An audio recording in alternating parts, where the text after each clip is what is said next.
সাহস নিয়ে দাঁড়িয়েছো তাই মুক্ত হয়েছে জমিন।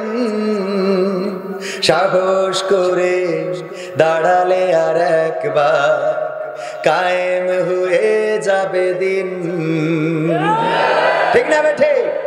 সাহস নিয়ে দাঁড়িয়েছো তাই মুক্ত হয়েছে জমিন। সাহস করে দাঁড়ালে আর একবার কায়েম হয়ে যাবে দিন। নয় নয় নয় আর কোন ভয়, আনতে হবে দিনের বিজয়। নয় নয় নয় আর কোন ভয়, আনতে হবে দিনের বিজয়, দিনের বিজয়।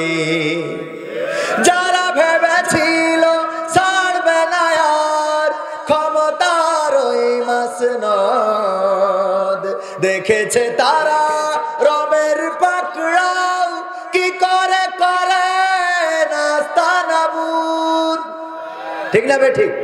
যারা ভেবেছিল ছাড়বে না আর ক্ষমতার ওই মাসনদ, দেখেছে তারা রবের পাকড়াও কি করে করে নাস্তানাবুদ।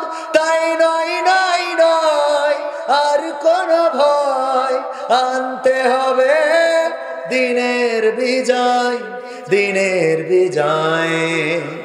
মানুষের সাথে যারা করেছে দুশ্মনী, করেছে বাড়াবাড়ি, দেশের বুকে তাদের হয়নি তো জায়গা, যেতে হলো মামার বাড়ি। ঠিক তো? মানুষের সাথে যারা করেছে দুশ্মনী, করেছে বাড়াবাড়ি,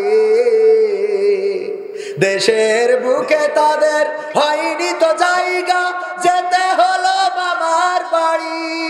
তাই নয় নয় নয় আর কোন ভয়, আনতে হবে দিনের বিজয়, দিনের বিজয়।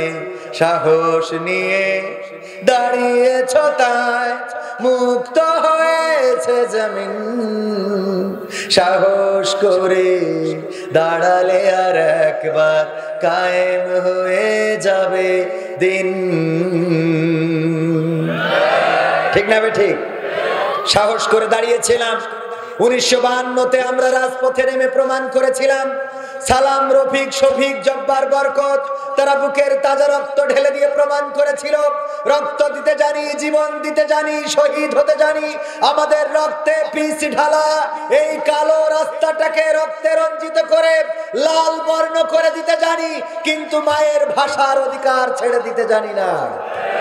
1971-এ রাজপথে নেমেছিল, বুকের তাজা রক্ত ঢেলেছিল, প্রমাণ করেছিল আমরা রক্ত দেব, হাজারে হাজারে নয় লাখে লাখে রক্ত দেব, কিন্তু বাংলাদেশের মানচিত্রের অধিকার ছেড়ে দেব না। 2024-এ এসে আমার ছাত্র জনতা তারা রাজপথে নেমেছিল। নিরস্ত্র এই ছাত্র জনতার বুকে যখন বুলেট বিদ্ধ করা হয়েছিল, তারা বুকটাকে পেতে দিয়েছিল, কখনো পিঠ প্রদর্শন করে নাই, বরং তারা বলেছিল পিছনে পুলিশ, সামনে স্বাধীনতা, সুতরাং স্বাধীনতার দিকে এগিয়ে যাব। এই সিদ্ধান্তের কারণে হাজারো শহীদ হয়েছে, হাজার হাজার আহত হয়েছে, তবুও রাজপথ ছাড়ে নাই।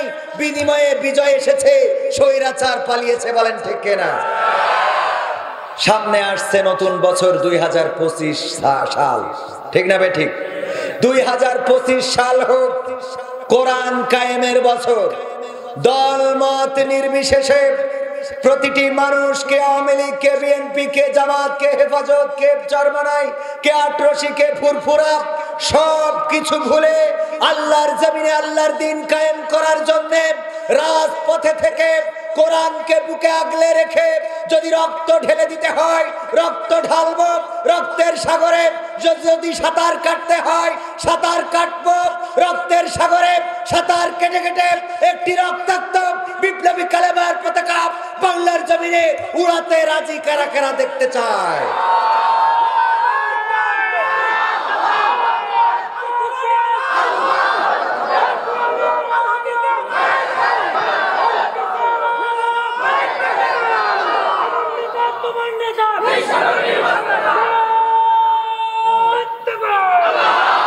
আমরা যদি সিদ্ধান্ত নিতে পারি যেভাবে ইতিপূর্বে আমরা বিজয় ছিনিয়ে এনেছি সেই একই ভাবে আবার বিজয় ছিনিয়ে আনতে পারবো। বাংলাদেশের মানুষ মনে রাখতে হবে, কোন ষড়যন্ত্রের ফাঁদে পা দেয়া যাবে না। ষড়যন্ত্র আছে না নাই? ষড়যন্ত্রকে উস্কে দিচ্ছে একদল।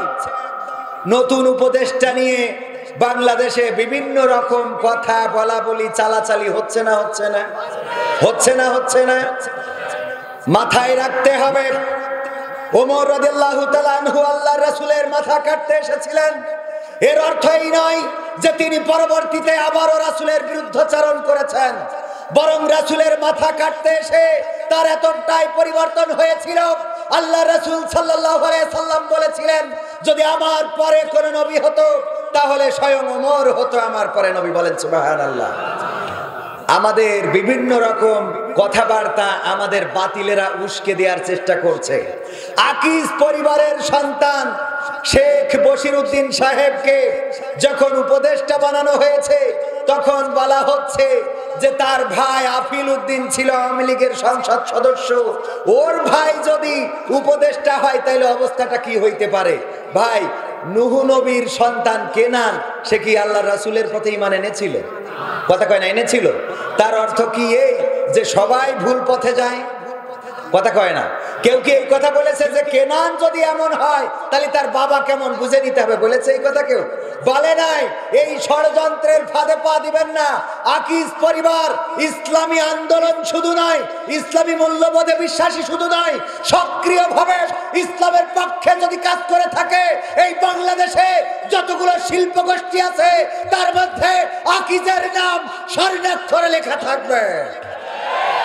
কুষ্টিয়ার আমির হামজা ভাই চেনেন না? চেনেন না? আমির হামজা ভাইকে হেলিকপ্টারে করে আমার মাহফিলেও পৌঁছে দিয়েছে এই আকিজের পরিবার। আপনারা কাদেরকে নিয়ে কথা বলেন? উস্কে দেয় আমার কিছু আল্লাহর ওলিরা আছে যারা পালাইতে পারে নাই। যারা পালাই গেছে তারা তো ফেসবুক ওইভাবে চালায় না। যারা পালাই নাই ওরা বলে দেখেছো কি হয়ে গেল। ঠিক না বে ঠিক? চাইছিলাম কি আর হইল কি? এরকম আছে না? চাইছিলাম কি আর হইল কি? কারে বানাইলো উপদেষ্টা? আরে বাবা, বানাইছে যারে দেখো না, থাকতে দাও। বরং এখন যেটা শুরু হয়েছে এই কাজগুলো করে তাদেরকে বিতর্কিত এমন ভাবে করা হচ্ছে যে ওরা যেন পরে পদে থেকে এদেরকেই লাঞ্ছিত করে। কারণ আপনি যার বাড়ি উঠতে দেননি, যদি কোনোদিন সে পাওয়ার পায় তাহলে আপনার বাড়ি রাখবে? কথা বলে না। এই জন্য ষড়যন্ত্রের ফাঁদে পা দেওয়া যাবে না। মোস্তফা সরোয়ার ফারুকী আন্দোলনের সময়ও দেখেছি, হ্যাঁ, তার স্ত্রী বঙ্গবন্ধুর মানে বানানো বঙ্গবন্ধুর বউ হিসেবে কাজ করেছে, মানে সিনেমায়। কথা কয় না, ঠিক না বে ঠিক? এটা ঠিক, হয়তো টাকার জন্য বাবু করিয়েছে। তাই এখন যদি হেদায়েত হয়ে যায় তো অসুবিধা আছে? আমরা চাই হেদায়েত হোক, এখন এসে ভালো করি, ভালো থাকুক, তাই না? আফজাল সাহেব আপনি কি বলেন? আলহামদুলিল্লাহ, উনিও রাজি, অসুবিধে নেই। আর তিশা সিয়ারাও তো খুব বেশি খারাপ না। হ্যাঁ হ্যাঁ রে বাবা, আছে ঠিক। এগের কোয়ানে দড়ি লাগাবো। আল্লাহ কবুল করুন, বলেন আমিন। যদি হেদায়েত নসিব করে আল্লাহ, যদি তাদেরকে ফিরিয়ে আনে, যদি ভালোর জন্য তারা কাজ করতে পারে, আরে বাবা সুযোগ দিয়ে দেখা যাক না। এরপরে যদি খারাপ করে, 15 বছর যে চেয়ার ধরে রেখেছিল সেই চেয়ার যদি উদ্ধার করতে পারি, এরা 3 মাসের উপদেষ্টা, এই চেয়ার উদ্ধার করবো তো 1 না 2। কথা কয় না। 15 বছর ধরে থাকলো, বললো 41-এর আগে ছাড়বো না, খেলা হবে। শুধু এই বলেনি তো, আরো কি বললো? পালাবো না বলেছে তো। তাই যদি পালাই যায় তাহলে এরা 3 মাসের এগারোর ভোটও দিনি তো আমরা। ওরা তো তাও তো রাত্রি নিছিল তাহাজ্জুদ পড়ে। কথা কয় না? তাও তো তাহাজ্জুদ পড়ে নিয়েতে ক্ষমতায় ছিল, তাই রাখলাম না। আর এরা মোটে তো কিছু পাইনি, আমরা বসাইছি। ওকে তাড়াতাড়ি সময় লাগে, এক্ষুনি এত মাথা গরম করছেন কেন? এত তাড়াতাড়ি মাথা গরম করার দরকার আছে? বাবার একটু দেখতে তো হবে, দৌড়টা কত পর্যন্ত দেখি, তারপরে যা হয় করবানে। আগের তে মাথা ফাটাফাটি, এগুলো কিন্তু ওদের ষড়যন্ত্র। কবির বিন সামাদকে যদি দাওয়াত দেয়, দেখবেন একদল আল্লাহর ওলি আছে, বলবে যে হুজুর আর খুঁজি পাওনি, হুজুর আর খুঁজি পাওনি, বাংলাদেশে অভাব পড়ে গেছে। বলে না বলে না, কথা কয় না, বলে না বলে না। বাবা হুজুর তো আছে, আমি তো হুজুর না, এই জন্যই দাওয়াত দিয়েছে। আমি মাদ্রাসা করেছি, ক্যাডেট মাদ্রাসা। আমার গত পরশুদিন এক জায়গায় গেছি, আমার বলতেছে আপনি ক্যাডেট মাদ্রাসা করেছেন, সেখানে শুনছি বেশিরভাগ ইংরেজি টিচার নিচ্ছেন, তো আপনি মাদ্রাসা করে যদি ইংরেজি টিচার নেন, এমন মাদ্রাসা আপনার করতে বলেছে কি? তো আমি কইলাম যে আমি আমার মাদ্রাসায় ইংরেজিটাই আগে শিখাবো, তারপরে যে বাকি সাবজেক্টগুলো। কয় এটা তাইলে মাদ্রাসা হইল? আমি কইলাম বাংলাদেশে সব বক্তা তো ওয়াজ করে, আজহারি ভাই ওয়াজের মধ্যেই খালি একটু ইংরেজি বলে, কথা কয় না। এই জন্যই জনপ্রিয়তা কম না বেশি? ইংরেজি বুঝিনি, তারপরে মনে হয় ওরে আল্লাহ, মনে হয় আমার আব্বার জন্য দোয়া করলো, এরকম আছে না? আগে তো ওয়াজ করতে যেও ঝামেলা হইতো, আফজাল ভাই, আমার শফিক ভাইও আছেন, আগে ওয়াজ করতে যেও ঝামেলা হইতো। একজন এক হুজুর ওয়াজ করিয়েছে সব আমার আওয়ামী লীগের বিরুদ্ধে। তো ওয়াজ করার পরে নেতা পাশে বসা ছিল এরকম কটিকায় দিয়া, তো উনি বলছে হুজুর আপনি এখানে 2 ঘন্টা ধরে ওয়াজ করলেন, গোটাটাই আপনি প্রধানমন্ত্রী শেখ হাসিনা, বঙ্গবন্ধু সরকার, আওয়ামী লীগ এদের বিরুদ্ধে, আপনি এইভাবে ওয়াজ করলেন, আপনার লিস্টে নাম দিতে হবে না। বলছে বাবা ওয়াজ করেছি ঠিক আছে, এখনো তো দোয়া বাকি, দোয়া তো এখনো বাকি। তা বলছে তাহলে দোয়ার সময় একটু ভালো করে দোয়া করে দেন। তো দোয়া করতেছে রব্বানা আতিনা ফিদ দুনিয়া হাসিনা ওয়া ফিল আখিরাতি হাসিনা ওয়া কিনা আযাবান নার। যাক, আল্লাহ বাংলায় না হুজুর আরবি দিয়ে দোয়া করে দিলে একবার, শেখ হাসিনা তো বেহেশতে চলে যাবে। বুঝেননি? মানে বুঝি আর না বুঝি যদি আমাদের এরকম করে একটু বলে তা ভাল লাগে না? হ্যাঁ, তো আমি বললাম যে ইংরেজি তো আরবি তো সব জায়গার মাদ্রাসায় শিখায়, আমার মাদ্রাসায় ইংরেজি টিচার বেশি নিচ্ছি এই জন্যে যে আমি ইংরেজি শিখাবো বেশি করে, যেন ওরা পরবর্তীতে কোরআন শিখে ইংরেজিতে বলতে পারে। তো আমাদের যে কাজ সেটা একটু দৌড় তো দেখতে হবে, আগের তো লাভ মেরে উঠলে হবে না, হবে? কথা কয় না, আগের থেকে লাভ মেরে উঠলে হবে? ভালো করে বুঝতে হবে, দেখতে হবে, শুনতে হবে, জানতে হবে। তারপরে আরেকটা উদাহরণ দিয়ে আমি আলোচনা শুরু করব। এই যে আপনারা ওয়াজ শুনছেন, ওয়াজ শুনতে এসে দেখবেন অনেকেই ঘুমায়, এরম আছে না? নাই আছে না? তো এই ঘুমায় হুজুর করতেছে কালেকশন, আমার মুর্শিদ ভাই উনি কালেকশন করতেছে, কে দেবেন 50,000 টাকা? কোন আল্লাহর বান্দা কি আছেন 50,000 টাকা দেওয়ার মতো? হাত উঁচু করেন, নাম ধরে দোয়া করে দেব। খুব সুন্দর করে সুর দিয়ে বললো, কেউ রাজি হইল না। হুজুরির হয়ে গেছে রাগ, ধমক উঠেছে, এই 50,000 টাকা দেওয়ার মতো কেউ নেই, একজন অন্তত হাত উঁচু করেন। তো ঘুমেতে উঠে পরে হাত উঁচু করে। নাম কি ভাইজান? ও মকসেদ। আল্লাহ মকসেদ ভাই, তোমার বান্দা আমলাবাড়ির ভাগ্যবান। আল্লাহ তোমার দেখো, তোমার বান্দা 50,000 টাকা করলো দান। আল্লাহ বাড়িয়ে দাও, সম্মান বাপ দাদা 14 গোষ্ঠী সব জান্নাতে দিও। ও তো বেকায়দা করি গেছে, ঘুমেতে উঠে কিছুই না শুনলাম হাত উঁচু করেন করি বসে রয়েছি। পরে আবার গেছে আফজাল ভাইয়ের কাছে ফতোয়া নিতেছে, হুজুর কাজ তো একটা ঘটে গেছে। কি? তা আমি তো ঘুমাইছিলাম, হঠাৎ করে হুজুর দেখি বলছে হাত উঁচু করেন, কিন্তু এর আগে যে বলেছে যে 50,000 টাকা কিটা দেবেন হাত উঁচু করেন, ওটা তো শুনতে পাইনি। আমি তো হাত উঁচু করে বসেছিলাম, আমার পকেটে তো বিড়ি কেনার টাকাও নেই। তো এখন দোয়া করতেছে যে আমার 14 গোষ্ঠী যেন জান্নাতে যায়। তো কাল যেহেতু দোয়া করিছে, এতক্ষণ তো জান্নাতে গেছে, এখন আমার তো টাকা দেওয়ার টাকা নেই, তো এই জন্য কি আবার জান্নাতে ওরা ফেরত আসবে কিনা? বেকায়দা না? এনে ফতোয়া কোয়ান্তে দেবেন, কিভাবে দেবেন? তো এই জন্যই বুঝা শোনার দরকার আছে না নাই? একটু বুঝবেন, ভালো করে বুঝে তারপরে কথা বলতে হবে। রাজি আছেন? দেশে অরাজকতা সৃষ্টি করছে কারা? হিন্দু সাজে কারা?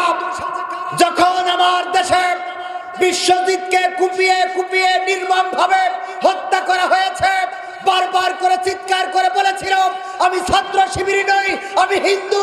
তখন আমার হিন্দু দাদারা একজনও কথা বলে নাই, বলেন ঠিক কিনা? আজকে 3 মাস না যেতেই হিন্দুদের অধিকার, আমার হিন্দু দাদারা বলে আমাদের অধিকার নষ্ট করা হচ্ছে। কোথায় কোন অধিকার নষ্ট করা হয়েছে? যত জায়গায় মন্দির ভাঙতে যে ধরা পড়েছে সব হলো হিন্দু, মুসলমান না, তারা মুসলমান নয়, সব হলো আগা রক্ষা করা হিন্দু। কথা কয় না? পেয়েছেন না পান না? তাদেরকে উস্কে দেওয়া হচ্ছে। যাও, আর ভারতের একটা চ্যানেল আছে রিপাবলিক বাংলা, এই চ্যানেলটাই যত রকম অসত্য, যত রকম বানোয়াট এবং বাংলাদেশ সম্বন্ধে বিষেধগার করে। একজন সাংবাদিক নামের কলঙ্ক, সংবাদ পড়ার নামে ওই ভারত থেকে উস্কানি তৈরি করা হচ্ছে।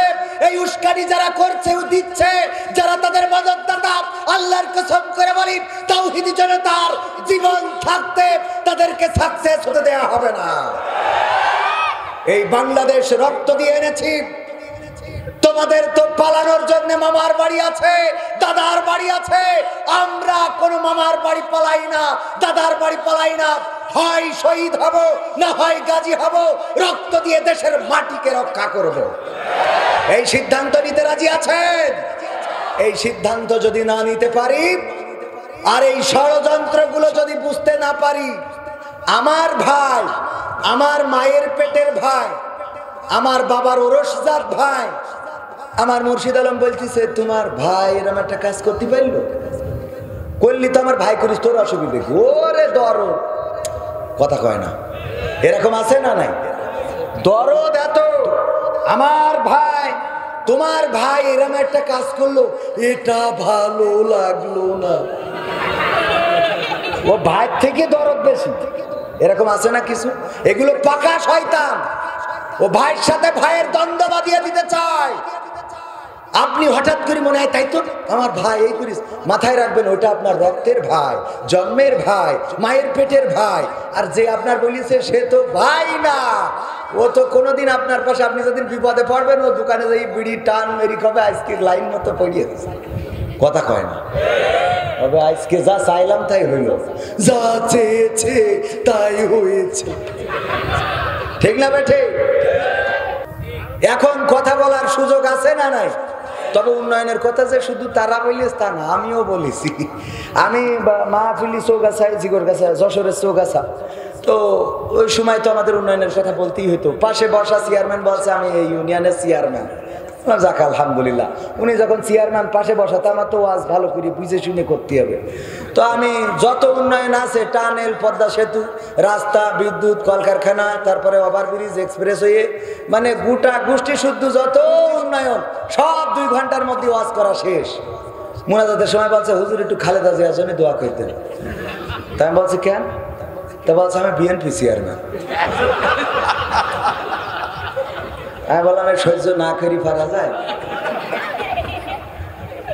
সেই ধরে ধরে আপনি এনে বসে এত উন্নয়ন আমি করলাম, একটা বার বাধা দেবেন না। এখন দোয়ার সময় বলেন খালেদা জিয়া শরীর খারাপ, দোয়া করতে। হ্যাঁ, মানে ওই সময় তো আসলে চেয়ারম্যান যে বিএনপি থাকতে পারে এ তো আমার বিশ্বাসে কুলোই। কারণ এক চাচা গেছে ভোট দিতে, তা বলছে বাপু আবার কষ্ট করে আসার কি দরকার? বলছে না, একটু চিন্তা করলাম যাই, বাঁচি আর মরি, জীবন একটা ইবাদত করেই যাই খবরে। তা বলছে আপনার সে কাজ তো শেষ। বলছে কি? বলছে ভোট দেওয়া হয়ে গেল। বলছে কি করে হয়ে গেল? বলছে আপনি তো আসতে দেরি করে ফেলেছেন। তা দেরি করলাম মানে আমি ফজর পড়ি পরে চলে আসলাম। বলছে আমরা তো তাহাজ্জুদ পড়ি শেষ করেছি। ফজর পড়িয়ে যে আপনি আসলেন, ও তো তাহাজ্জুদ পড়িয়ে শেষ করার শেষ। তা বলছে তা বাবু তাহলে একটু এই নখে একটু কালি লাগাই দাও, না বোমা আবার রাগ করবেন না। তো কালি লাগাইতেছে। চাচা যখন চলে যাচ্ছে, আমাদের আল্লাহর ওলি ডাক দে, বলছে পীর সাহেব শোনে, ওই চাষির বলো আবার কষ্ট করে পাঠায় না। তা বলছে তোমার চাষিও তেজ বেরিয়ে গেছে? তা বলছে গেছে। হ্যাঁ হ্যাঁ, মানে ওরাও কত বুঝে উঠতে পারেন। বলছে হ্যাঁ, চাষিরটাও কমপ্লিট। তা বলছে দেখো কত বড় নেমক হারাম গো, কত বড় নেমক হারাম এই বুড়িটা। আল্লাহ কার সাথে সংসার করলো? আল্লাহ তুমি ওর জাহান্নামের মধ্যে রাখো আল্লাহ। তো বলছে চাচা কেন, কি হয়েছে? চাচির সাথে কি ফাইট আছে নাকি? বলছে না গো বাপু। তা কি? তা বলছে আজ 12 বছর হইলেও মরি কব্বরে গেছে। এই সে যখন ভোটটা দিয়ে গেছে আমার সাথে দেখাতে যাবে, ও ভোটটা দিলে দিলে তো দেখা না করিয়ে চলে গেল কেন? বেকায়দা না, কথা কয় না। এইগুলো ছিল না? আমলাবাড়ি কেন্দ্রীয় জামে মসজিদ উন্নয়ন কল্পে 2 দিন ব্যাপী ঐতিহাসিক তাফসিরুল কোরআন মাহফিলের শ্রদ্ধাভাজন সভাপতি জনাব মাওলানা মোহাম্মদ আফাজউদ্দিন সাহেব, পেশ ইমাম অত্র মসজিদ, এবং উপস্থিত আছেন প্রধান অতিথি হিসাবে আমাদের শ্রদ্ধাভাজন ব্যক্তিত্ব জনাব আফজাল হোসেন সাহেব, যিনি আপনাদের উপজেলা চেয়ারম্যান ছিলেন নাকি ভাইস চেয়ারম্যান ছিলেন, এখন বর্তমান বাংলাদেশ জামাত ইসলাম মনোনীত প্রার্থী। এছাড়া বিশেষ অতিথি আছেন আমাদের নজরুল ইসলাম সাহেব, আল্লাহ রাব্বুল আলামিন ওনাকে হায়াতে তাইয়্যিবা দান করুন, বলেন আমিন। আরও বিশেষ অতিথি হিসেবে উপস্থিত আছেন বাংলাদেশ জামাত ইসলামী উপজেলা আমির জনাব শফিকুল ইসলাম প্রামাণিক, নজরুল ইসলাম সাহেব এবং শফিকুল ইসলাম প্রামাণিক আমার পাশে আছেন। এছাড়া আমার আগে আলোচনা করেছেন আমার খুব কাছের মানুষ। আমি যখন ছোটবেলায় আসতাম আমার তো সমালোচনা, আমার নিয়ে সমালোচনা তো শেষ নেই, আর আমিও চাই আপনারা সমালোচনা করেন। কারণ একজন মনীষী ছিলেন, উনি যদি কেউ গীবত করতো তাহলে বাজার করে নিয়ে তার বাড়িতে চলে যেতেন, বাজার করে নিয়ে এক প্যাকেট তরি তরকারি মাছ গোশ কিনে নিয়ে তার বাড়িতে যেতেন। যেমন মুর্শিদ আলম ভাই, উনি গীবত করেছেন তার নামে, উনার বাড়িতে যেয়ে বাজার করে দিয়ে চলে আসতেন। জিজ্ঞেস করতেন আপনি আমার বাড়িতে বাজার নিয়ে আসলেন কেন? বলতো আমি বাজার কেন আনবো না, আমি শুনলাম আপনি নাকি আমার ব্যাপারে গীবত করেছেন যে আমি নাট্যকার, আমি কৌতুক শিল্পী, আমি অভিনেতা, আমি এই সেই এরকম কিছু করেছেন। তো কয় হ্যাঁ করেছিলাম। তো এর বিনিময়ে বাজার দিলেন, কেন দেব না? আল্লাহ রাসূল বলেছেন যদি কেউ গীবত করে, যদি কেউ কারো দোষ পিছনে বলে, তখন ওই ব্যক্তির আমল, যার গীবত করা হয় তার আমল নামা থেকে গুনাহগুলো যে গীবত করে তার আমল নামায় আসে, আর এর আমল নামার সোয়াব ওই ব্যক্তির আমল নামায় চলে যায়। সুতরাং তুমি আমার গুনাহ নিয়ে সোয়াব দিয়েছো, আমি তোমার বাজার করি খাওয়াবো না তো কি ওবায়দুল কাদেরের খাওয়াবো? কথা ঠিক আছে না বাজান? আমার যারা গীবত করে আমি আল্লাহর কাছে ছেড়ে দিই, আল্লাহ তুমি হেদায়েত দিলে দাও, না দিলে ও সোয়াবগুলো দিচ্ছ, এই আলহামদুলিল্লাহ। আমার নিয়ে তুমি নাট্যকার বলবা, কমেডিয়ান বলবা, যা মনে চাই বলো, আমি শুধু এটা মানতে চাই আমার আল্লাহ বলেছেন ওয়ামান আহসানু কওলাম মিম্মান দাআ ইলাল্লাহ ওয়া আমিলা সলিহা ওয়া ক্বালা ইন্নানি মিনাল মুসলিমিন। আমার আল্লাহ বলছেন এর চেয়ে ভালো কথা আর কেউ বলে না, যে নিজে আল্লাহর দিকে আহ্বান করে, সৎ কাজ করে এবং কি মুখে ঘোষণা করে আমি একজন মুসলমান। তো আমি মুসলমান, সুতরাং আমার নিজে সৎ কাজ করতে হবে, অপরকে সৎ কাজের জন্য আহ্বান করতে হবে। এই দায়িত্ব দিয়েছেন কে? সুতরাং আমি আল্লাহর দেওয়া দায়িত্ব পালন করব। তুমি মানুষ, তুমি যে শয়তানের পথে নেই তার গ্যারান্টি কি? লম্বা দাড়ি রাখলেই তুমি আল্লাহর ওলি হয়ে যাও? কথা কয় না। তাই যদি হইতো তাহলে সালমান এফ রহমানের থেকে বড় পীর সাহেব আছে, ওর মুরিদ হওয়া লাগবে, ঠিক না বেটে? এই জন্য যারা সমালোচনা করে কোনো সমস্যা নেই। আমার হাফেজ মাওলানা মুর্শিদ আলম সাহেবের নাম বলতে যে এই কথা কেন বললাম, যখন আমি আরো ছোট ছিলাম ওই সময় উনি আমাকে যতটা ইজ্জত করেছেন, যতটা সম্মান করেছেন, এত ইজ্জত এত সম্মান আমি অনেক আলেমদের, বড় বড় আলেমদের কাছেও পাই নাই। আলহামদুলিল্লাহ, আমি ওনার সামনেই বলে ফেললাম। আল্লাহ রাব্বুল আলামিন আমার মুহতারাম উস্তাদ জিকে হায়াতে তাইয়্যিবা দান করুন, বলেন আমিন।